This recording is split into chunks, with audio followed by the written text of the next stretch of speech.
noches, otro cerca de ti, y les confieso que hoy, quiero hacer como rápida la entradilla, les confieso que es un programa para mí un tanto especial, porque hoy vamos a tocar el tema de datos.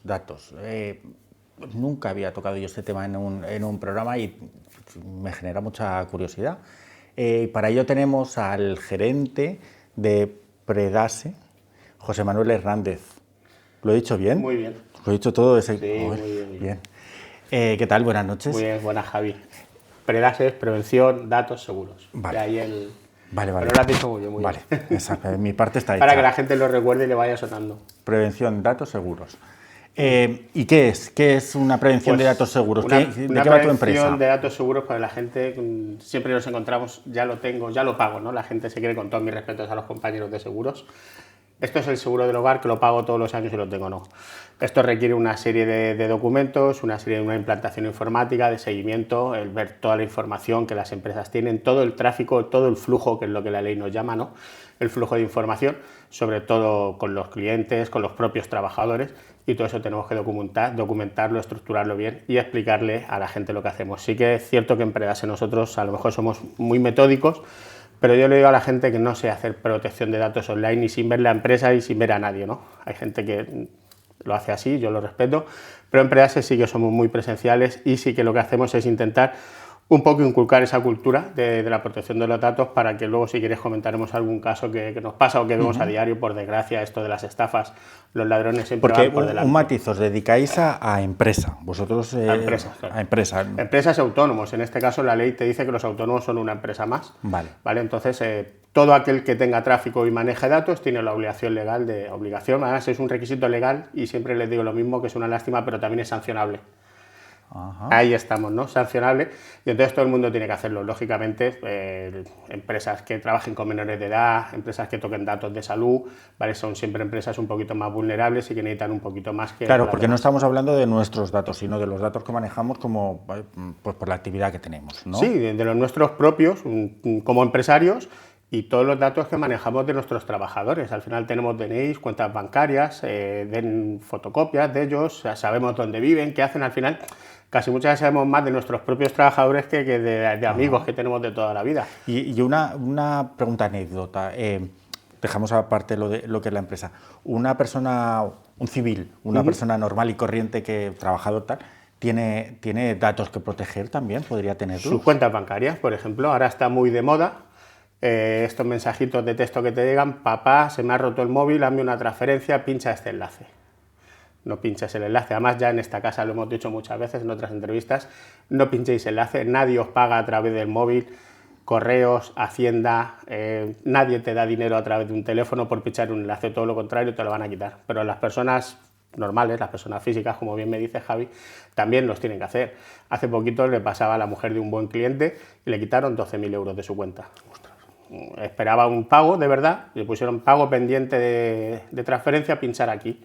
Pues ella, es que eso me ha pasado a mí, yo no soy ni millonario, ni soy empresario, pero ni nada. Aunque te quiten 50 euros, si lo hacen a millones de personas todos los días, 50, 50, 50 es mucho dinero. Pero es que son muy sofisticados. A mí me pasó que yo tengo un banco de estos que no tiene oficina y nunca te dan nada por teléfono ni nada, o sea, no comunican así. Y estos estafadores se metieron en el canal de mensajes del banco, claro, con logo, con todo, y yo arriba tenía conversación que había tenido con el banco, y se meten ahí para estafarte, te piden un dinero, obviamente. Mira, están muy sofisticados. Luego viene la renta, ¿no? Entonces, el primer día que se puede hacer la renta, ese día llueven correos electrónicos y mensajes de texto con el logo, con el logotipo de la agencia tributaria, que está muy logrado y está muy bien, en el que presentas tu renta, que te la pagamos enseguida. Pincha aquí y rellena los campos. La gente dice: si crees que te va a salir a devolver, pues hay gente que es impaciente o muy confiada y lo hace. Es una de las estafas mayores que nos encontramos. Con el logo de la oficina de correos también, con algún banco, alguna entidad financiera también, pero es verdad que está el orden del día, el que va robando va por delante de la justicia, va por delante de todo. Ahora con la IA hay suplantaciones de voz, hay muchos problemas que están empezando a afectar a las empresas. Ahí tenéis trabajo, vosotros. Ahí tenemos mucha Porque faena. Claro, ahora con lo de las voces, ¿cómo proteges eso? Pues al final lo que no tienes que dar son consentimientos expresos. La ley te dice que el consentimiento tiene que ser expreso e inequívoco. Pues yo por teléfono no doy ningún consentimiento expreso. Si alguien me quiere ver o alguien me quiere firmar un contrato, que se tome la molestia de venir y conocerme o desplazarse y quedamos, o que me mande un correo con información. Yo siempre pido lo mismo, que te adelanten por correo electrónico información, porque al final cuando vemos ese enlace del correo siempre hay fallos. Si es un fraude, es una estafa, siempre el correo nunca va a estar bien escrito. Entonces, maneras que nos permitan detectar un poquito que nos están intentando engañar. La premura en darte dinero, te ha tocado un premio, tiene que ser hoy.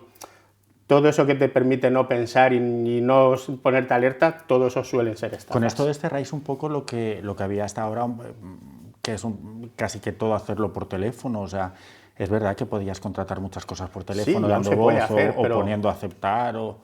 Todo esto va a ir desapareciendo. Todo esto está desapareciendo, sí. Además, bueno, hay una ley que ahora todo el tema de llamadas comerciales por protección de datos ya están prohibidas, salvo que tú lo quieras admitir o las solicites. ¿Se está cumpliendo eso? Se está cumpliendo. Siempre es una pregunta muy recurrente, Javi. La gente dice, a mí me siguen llamando los de los teléfonos o los de los seguros. Claro, porque cuando yo hace unos años fui a comprarme un teléfono no quería pagar por él y a mí me lo regalaban. Pero yo firmaba una serie de cositas que nadie lee. Y son todos los consentimientos publicitarios para que te sigan llamando. Nadie se molesta en revocarlos. Tú tienes que llamar y revocarlos o poner un correo electrónico y revocarlo. Nadie lo hemos hecho, bueno, casi nadie lo ha hecho. Es verdad que cada vez más gente lo hace e incluso con algún cliente yo se lo he hecho personalmente. También hay mucha cortapisa, eso sí que te lo digo, porque yo, por ejemplo, yo caigo en eso que tú has dicho y te suele meter en correos de estos, en newsletters, que al final dices, oye, 5.000 al día todo. Yo creo que ya va bien, ¿no? Claro. Entonces te quieres ir deshaciendo de ellas y a veces es complicadísimo pues, darse de baja de esas cosas. Por ley, en ese mismo correo que a ti te diga, en la parte de abajo del correo, en el faldón donde aparece la protección de datos, tiene que haber un clic de darte de baja. Claro, pero lo vas pinchando y ya que yo parece un videojuego. Tiene que ser muy fácil, es darte de baja. En algunos te preguntan el motivo, no deberían tampoco, pero si está bien hecho, simplemente con pinchar el darte de baja y poner no me interesa, debería de sobrar. Vale. ¿Vale? Son cosas que nosotros a los clientes, a la gente le vamos recomendando porque al final te bombardean. Al final tú abres un correo electrónico como empresario, tengo 75 correos y de los 75, 50 son cositas de estas que no me valen, por no decir basura, pero correos que no te interesan en el momento porque no son tu actividad laboral. Una pregunta y te prometo, es la última personal ya, porque... pero es que me parece, el otro día me quedé así un poco... Son cosas de abuelo cebolleta casi, pero... el otro día me doy de alta y yo nunca había estado en una página de estas que vendes, que empieza por V y acaba por D. Sí. ¿Vale? Y me doy de alta para vender un producto. Tan pronto había dado a aceptar para que subiera ese producto, recibo un correo electrónico que me dice, enhorabuena, has vendido tu producto, tal, no sé qué, no sé cuánto, lo describen perfectamente, dale para recibir el dinero, te pasan a otra página. Nunca. Y te ponen que pongas tu número de tarjeta con tu caducidad y con el CVV que va detrás. El código de seguridad que va detrás. Obviamente no lo hice porque aquello me pareció una estafa. Pero fíjate que rápidos son. Fíjate que rápidos son. Por eso digo que el estafador, los que nos engañan, además ahora con la IA, con las maquinitas, lo captan enseguida. Siempre tengo que ver como empezábamos esta conversación. Nadie te da dinero por un enlace. Nadie. Tú has vendido un producto, pues me imagino que tú primero lo tendrás que mandar, la otra persona irá a correo, estará un reembolso o una transferencia que te la mandarán. Suelen imitar esas transferencias también, pero vuelven a tener un fallo que a la gente siempre le recomendamos, y es que el enlace del banco nunca está completo. Por no dar nombres de banco, nunca está completo un enlace. Y sobre todo la cantidad nunca coincide, porque son formatos que ya tienen hechos y a lo mejor tú has vendido un teléfono en 500 euros y te pasan 495. Los 5 euros cuando los recibas, mentira. Es una estafa, se te van a quedar el móvil, no te va a llegar nunca el dinero y eso está pasando habitualmente. Hay una unidad de la Guardia Civil. ¿Y cómo coinciden más o menos las...? ¿Tiene algo que ver para que no sea delito, que no coincida la cifra o algo? Los importes, para que la estafa no pase a delitos. Creo que son 400 euros el límite, pero eso la Guardia Civil tiene una unidad que creó recientemente, que es la unidad @. O sea, fíjate cómo es, que es para todo este tipo de delitos, de estafas de teléfonos, de ciberseguridad, de cosas de estas. Yo tenía la oportunidad de hablar con ellos en Albacete, yo tengo muy buen trato con la Guardia Civil en Albacete, que es una de las oficinas que tenemos, y me lo decían, cada día nos encontramos más esto y cada día gente más joven que vende por esas plataformas que a lo mejor quiere un dinerito rápido y se queda sin el aparato electrónico, móvil, lo que esté vendiendo, la PSP, lo que sea, pero se queda sin el chisme y sin el dinero. Ostras, pero es que ya me imagino yo a la Guardia Civil que no darán abasto, o sea, estarán Además, desfasados cada 2 por 3. Es casi imposible recuperarlo, porque suelen ser cuentas que están en el extranjero, en África, en países del este, que es casi imposible. Y muchas veces cuando si hablamos de terminales, siempre suele ser con cosas tecnológicas que tienen una salida muy rápida, salen del país en 2 días, en el mismo día, y entonces es casi imposible volver a recuperarlos porque ni por el email ni por nada los puedes detectar. Uf, vaya faena, ¿no? Es una faena. Claro. Vamos a volver a lo tuyo, que estamos a mitad del programa. Pues, pero tú pregúntame casos. Además, yo cuando voy a las empresas a dar formación, muchas veces yo le doy la formación muy corriente, y la gente es lo que le gusta. Si nos ponemos a decir que Real Decreto... No, con eso se nos caen, en el primer punto se nos caen. Entonces, la gente al final nos acaba preguntando situaciones personales, pero que al final es el día a día, y al final esa conversación con esas situaciones personales es lo que le quieres contar de verdad y lo que la gente entiende. Vale. Pues si te parece, hablamos un poco de tema a nivel empresarial, un poco qué es lo que hacéis con las empresas para, nada, 4 líneas, y luego ya me cuentas algún chascarrillo. Vale, sin problema. ¿Vale? Nada, lo que hacemos es una empresa en la que entramos es hacerle una auditoría previa para ver cómo está, ver si tenía o no protección de datos, si no la tenía, empezar de cero, y si la tenía, pues ver en qué situación la tenía. Como te decía antes, esto no es el seguro de hogar que yo pago todos los años y lo tengo, y si no me recala el vecino de arriba, pues no tengo problema. Aquí hay que demostrar que se está haciendo. La protección de datos se utiliza mucho también en temas de despidos laborales, en contenciosos administrativos, ¿vale? Se utiliza mucho para... Yo no llevo la razón, pero por lo menos voy a hacer que te multen. Entonces, lo que hacemos tanto con las empresas como con los autónomos es decirles cómo tienen que tener su empresa, darles esos pactos, hacerles esas medidas de seguridad para intentar que los ataques cibernéticos, no evitarlos porque es imposible, pero sí minimizar el riesgo todo lo posible, para que si surge una brecha de seguridad, la Inspección de Trabajo, la Agencia Española de Protección de Datos no sancione. Entonces, organizamos esa documentación, hacemos esa cultura de protección de datos que te decía al principio, e intentamos darle siempre unas pautas y unas normas básicas de comportamiento. Yo, por ejemplo, si como empresario yo tengo que tener la custodia de los datos de mis empleados y que no salgan más allá. Tú eres el encargado del tratamiento, que se llama la figura. Se llama encargado de tratamiento. Vale. Puede ser que yo, por desconocimiento, imaginemos que digo la verdad, que por desconocimiento no he protegido los datos, pues porque no sé que hay que llamarte a ti o no sé que hay que comprar un programa, lo que sea.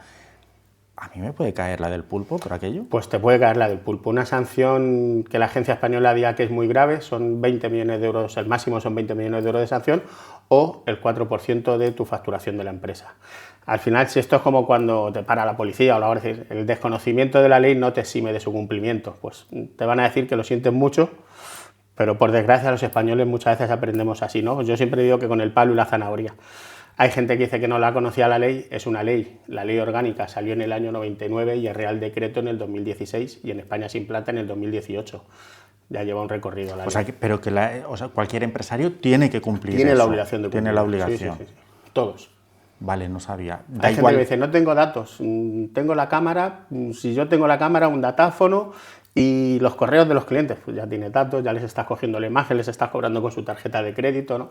Entonces, esa auditoría previa que te decía antes es lo que al final le hace ver al cliente que sí que tiene muchos datos. Por desgracia, aparte de contarle cómo trabajamos, también le dejamos las sanciones encima de la mesa. Entonces, al coste de implantación por el coste de sanción, pues la gente, gracias a Dios, nos está contratando. Y esto no va, para esto no hay tamaño, quiero decir, o sea, da igual que sea un kiosquito a que sea un hipermercado. Un Yesaire autónomo hasta Amancio Ortega. Amancio Ortega también tiene protección de datos, no con Predase, por desgracia, bueno, pero la tiene que tener. Ostras, eso sería un pelotazo, que te lo dieran. Hombre, pero a él sí que entiendes un poco más, ¿no? Porque él sí que maneja mucho, es verdad, pero el Yesaire, como que tú ya decías, tienen apartamentos específicos, tienen personal muy formado y ahí sí que aparte de la cultura preventiva entramos un poquito más, siempre puedes hacer un poquito más. Por el autónomo que casi que no tiene más medios, y ya no medios, sino que cuando acaba de trabajar son las 9 de la noche y lo que no tiene son ganas de ponerse a hacer papeles. Claro. Vale, entonces claro. Es un poco diferente. Y ahí, por ejemplo, te cojo el caso del Yesaire, ahí él es dueño de los datos que... Él es dueño de los datos que maneja y de los datos de sus clientes. ¿Pero es dueño o es...? Es el encargado del tratamiento, claro, es el encargado de proteger que esos datos no se los roben. Se nos dan muchos casos con los comerciales. He perdido el portátil de la empresa o me he dejado el teléfono en la barra de un bar. Pues eso es una brecha de seguridad. Hay que ver si es verdad que ese ordenador se ha perdido, qué datos manejaba de qué clientes. No es lo mismo perder los nombres iniciales que perder números de cuenta del banco o perder DNIs, ¿vale? Entonces hay que saber qué brechas de seguridad, que es como se llama, qué datos has perdido, si son de alto riesgo o no son de alto riesgo, y comunicarlo. ¿Y ahí le puede pasar algo a esa persona que ha perdido esos datos? Si la información está bien protegida, la empresa tenía sus medidas, al final es un descuido. Salvo que hayamos perdido datos de carácter muy sensible, en principio va a haber un apercibimiento, pero no tiene por qué haber sanción. Es lo que les digo, siempre no hay sanción. La Agencia Española no es un organismo autónomo que se nutre y que se mantiene de las sanciones que pone, pero no va a cuchillo. Sí que es cierto que, gracias a Dios, lleva unos años que lo que está intentando es que las empresas sepan que es esto de la protección de datos, dar mucha formación y que la gente lo vaya haciendo. El dato más sensible que pueda tener una empresa o alguien... Dependiendo del tipo de empresas. Un ayuntamiento. La administración es curiosa, ¿no? La administración no es sancionable, es apercibible. Tú y yo sí somos sancionables, ¿vale? La administración juega con las cartas un poquito marcadas, pero yo creo un grupo de WhatsApp de la piscina del pueblo con todos los menores. Fíjate si hay datos sensibles, son menores de 14 años, es un dato hipersensible, una falta muy grave. Tengo una clínica en la que tú puedes tener una enfermedad que no quieres que nadie sepa, y a mí, yo no tengo los archivos o los documentos bien guardados bajo llave en una sala como te dice la ley, y mañana los pierdo, o voy con un maletín y los pierdo.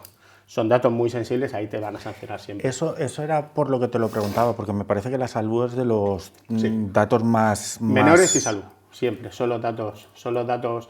De hecho, hay una figura que es el delegado de protección de datos, que también se lo exigen a ellos. Se lo exigen a la administración, empresas que trabajen con menores de edad, sobre todo si son menores de 14 años, y empresas que toquen datos de salud sensibles. No es lo mismo ir al callista que ir a un nutricionista o a un médico que te está haciendo una dieta y tiene que saber si tienes enfermedades o tienes que... Yo voy a dar un dato de abuelo cebolleta. Yo trabajo con salud, en la salud pública. Y, ostras, tú no sabes, yo que trabajo con eso, el filtro que tienes que ir dándole de botoncitos, claro, sí. que creo que se llama huella. La huella. Tienes que hacer, al final lo que te dicen es que tienes que tener la trazabilidad del documento por donde ha ido pasando. De por qué te estás metiendo en la historia y con qué fin. Y además queda rastro de quién se mete, porque eso es para la brecha de seguridad, los activos de la información, que se llama, tenemos que saber qué persona accede, cómo accede y a qué nivel de seguridad accede. No es lo mismo, con todos mis respetos, el administrativo que esté en la puerta cogiendo el teléfono que el que esté facturando. Los datos a los que tiene acceso no son los mismos. Entonces, esos niveles, esas capas de seguridad que se llaman, también las tenemos que tener en cuenta. Pero es curioso, porque tú te imaginas que cuando ya estás trabajando en ese sistema, bueno, todo el que accede es porque tiene que acceder y tal, ¿no? Y te van poniendo como pantallitas, aceptar, y dices... Pasa en los bancos también se nos da algún caso, nos han hecho alguna consulta, y es que yo soy de espíritu curioso, por no decir cotilla, y quiero saber tu saldo en cuentas. Pero ni tú tienes la cuenta en mi oficina, ni yo tengo por qué saberlo, ni tengo por qué mirarlo. Y además le digo a mi amiguete que te tiene hecho algún seguro o alguna cosa, que si tienes saldo o no lo tienes. Nos ha pasado en alguna empresa, ¿eh? Me ha dicho el del banco que no tienes dinero. Wow. Sí, pasa, pasa, más de lo que nos creemos. Pasan muchas cosas. Pero no es muy torpe encima decirlo. Es torpe, sí, yo le digo que es un bocazas. Porque aparte que no puedes, ya que te lo han dicho, no lo digas. Claro. No te jactes aún encima de que lo sabes. Claro. Utiliza la información, bien sabéis vosotros que es poder, pero si el poder lo utilizas mal, no vale para nada. Pero es también curioso que eso quede ahí en la gracieta y no... No, se sanciona, eso se sanciona. Eso se sanciona y en un caso que nos pasó le costó al cajero, en este caso de esta entidad financiera, 8.000 euros. Las sanciones pueden ser para las empresas, pero también a ti a nivel personal. Cuando hacemos las formaciones en las empresas, yo siempre digo a los trabajadores que hay una serie de derechos que están muy bien conseguidos, muy bien ganados y que están ahí porque las hemos peleado hace muchos años, pero que en esto de la protección de datos también tienen obligaciones.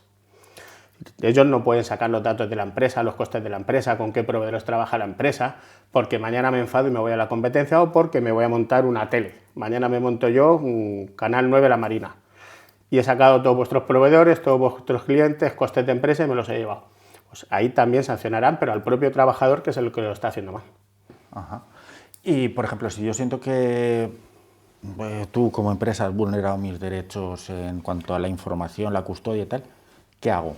Pues o te diriges en este caso a Predase y nosotros te echamos una mano y te ayudamos, o a la propia página de la Agencia Española, en el que puedes poner una reclamación, empezarán a investigar y a preguntar y a remover papeles, y si al final lleva razón, a la otra empresa, a la otra persona la sancionarán. Esto es algo que hay que aclarar. La gente no percibe dinero por denunciar en protección de datos. Hay gente que se piensa que si yo te voy a denunciar a ti, a mí me va a caer algo de tu sanción. No, va a caer todo a la agencia española, que como te he dicho es un organismo independiente que se nutre de las sanciones.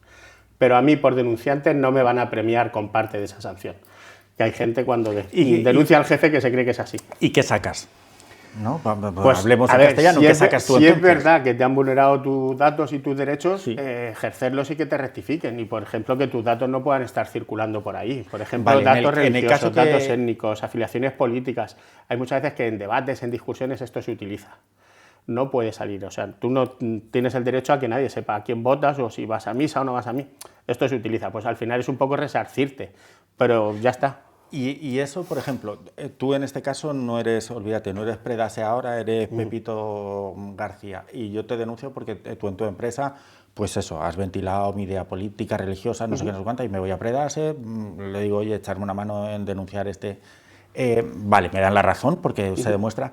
¿Y qué? ¿Y Pues ahora qué? a Pepito Pérez lo sancionarán y además le obligarán a borrar de su base de datos, se llama ejercer los derechos del interesado, en este caso el interesado es tú, los derechos que hay, derecho al olvido, supresión, cancelación, ¿vale? En este caso estaríamos pidiendo el derecho al olvido. Todos los datos que usted tenga míos los tiene que eliminar, los tiene que borrar de su base de datos y además me lo tiene que demostrar para que quede fehacientemente que usted lo ha hecho y que dentro de un mes o un año no va a volver a pasar. Y si Pepito ha sido en bocazas y los ha escampado, ¿qué pasa con Pues eso? se le va a caer una multa importante, muy gorda. Pero eso no lo puedes ya borrar, quiero decir, Claro, si él eso, desde su ahí empresa lo ha mandado... entramos en el olvido digital, que sería otra parte que hay que hacer, pero claro, ya es el que te quiere hacer daño, muy fácil hacerte y luego muy difícil borrarlo. ¿Vale? Tenemos que entrar en el derecho digital, en el olvido digital, para borrar todo y al final hoy en día hay millones de cuentas, millones de páginas en las que es casi imposible. El borrado definitivo es muy difícil. ¿Y son procesos largos todo Muy esto? largos. A ver, esos procesos del derecho al olvido, si hay buena fe, no. El borrado digital sí es un proceso muy largo y, como te digo, casi al 100% es imposible hacerlo. No, y entre que no sea imposible y que sea muy largo, en ese tiempo En pueden hacer... ese impasse, claro, eso es.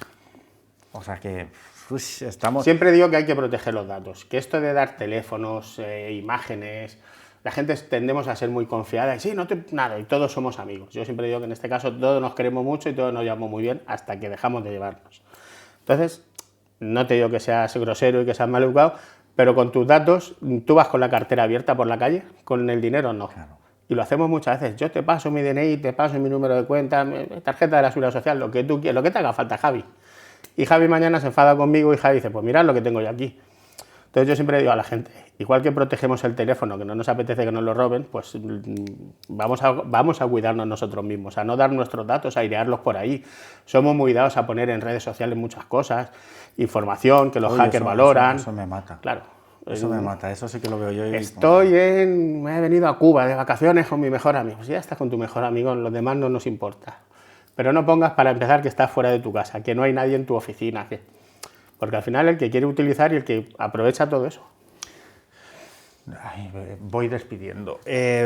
Cuéntame algún chajarrillo, esta más chorra y más divertida o más curiosa, no sé, lo que te haya pasado más curioso. Pues mira, a mí me pasó hace una semana en una reunión de empresarios aquí, yo no tengo hijos, y un poco el que te decía al principio, papá, he perdido el móvil, por favor pincha aquí, ¿no? Pero ese es muy recurrente.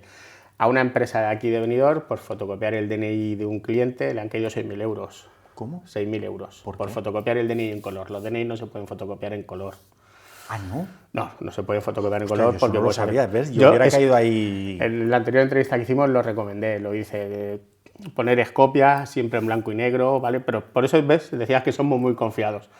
Sí, toma, no te preocupes, fotocópiame el DNI. No, mañana tú tienes de alta 30 líneas de teléfono, un par de seguros de vida, o me he metido en tu cuenta si soy un poco listo. Claro. ¿Vale? Entonces, cositas de esas vemos todos los días. Ostras, lo del... El DNI a color no se puede hacer. Esto pasa, te lo digo aquí porque estamos en Benidorm, que es una zona muy proclive a los hoteles, a los B&B estos, cosas de estas que vamos a hacer el check-in rápido. te dejo el DNI en el mostrador, que yo me subo a la habitación y ahora cuando baje... No, ya... y sabes que lo encuentro yo también mucho eso, ya nos vamos, lo prometo. Lo encuentro mucho cuando hay gente que va a hacer una entrevista de trabajo que le piden para acceder a la entrevista el currículum con el DNI, con el número de seguridad social y con la cuenta corriente, por si luego te contratan. Te tienen y si que al final pedir solo el currículum y además te tienen que dar una hojita para que tú consientas que te hagan esa entrevista y que te llamen. A una empresa, en este caso que tengo en Albacete, le colocaron 8.000 euros, bueno, le colocaron, yo soy muy coloquial hablando, la sancionaron con 8.000 euros. Le crujieron sería tan divino. Le crujieron, efectivamente, por no haberle hecho firmar el consentimiento para llamarlo y entrevistarlo. Yo me parece un exceso de la ley, porque si yo voy a pedirte trabajo, que menos que tú me puedas llamar, pero tienen que firmar el consentimiento, como decíamos antes, para que yo te pueda llamar. Ahí sí que ya me has pillado. Sí, sí, a la gente le extraña. Entonces, ¿qué es? Yo te llamo primero para decirte, oye, te voy a pedir consentimiento. Tú me llevas el currículum, yo te tengo que dar el papelito para que nos firméis y si me lo mandas por correo electrónico, automáticamente salta otro documento que tú me tienes que firmar. Ah, eso es muy interesante. ¿Sí, sí? Ostras, tío, mira, eso y lo del DNI. Volvemos a lo mismo, al final estás dando tus datos y quien no es joven, acaba de terminar una carrera, un módulo, está buscando trabajo y coge toda la avenida Alcoy y deja 100 currículos en una mañana. Pues hay que saber qué hacer con esos datos también luego. Sí, porque de ahí se saca mucho perfil personal y social, claro, porque de ahí se utiliza se ve mucho un poco para de dónde viene y para dónde hacer vas. perfiles, correcto. Claro, eso... Oye, es súper interesante, nos vamos ahora sí, me han dicho un ya placer 7 veces. Estar con vosotros y siempre que vengo a esta casa estoy a gusto. Pues tienes que venir más, pero llaméis. quédate con más chascarrillos. Además, prometo, vamos a desvelar algo, prometo venir a mi hora y os pido disculpas. Bueno, pero esto es un secreto entre nosotros. Que muchas gracias, que bueno, ya han visto que se protejan y ya de paso, pues protejan también a sus mascotas, que siempre lo digo. Chao.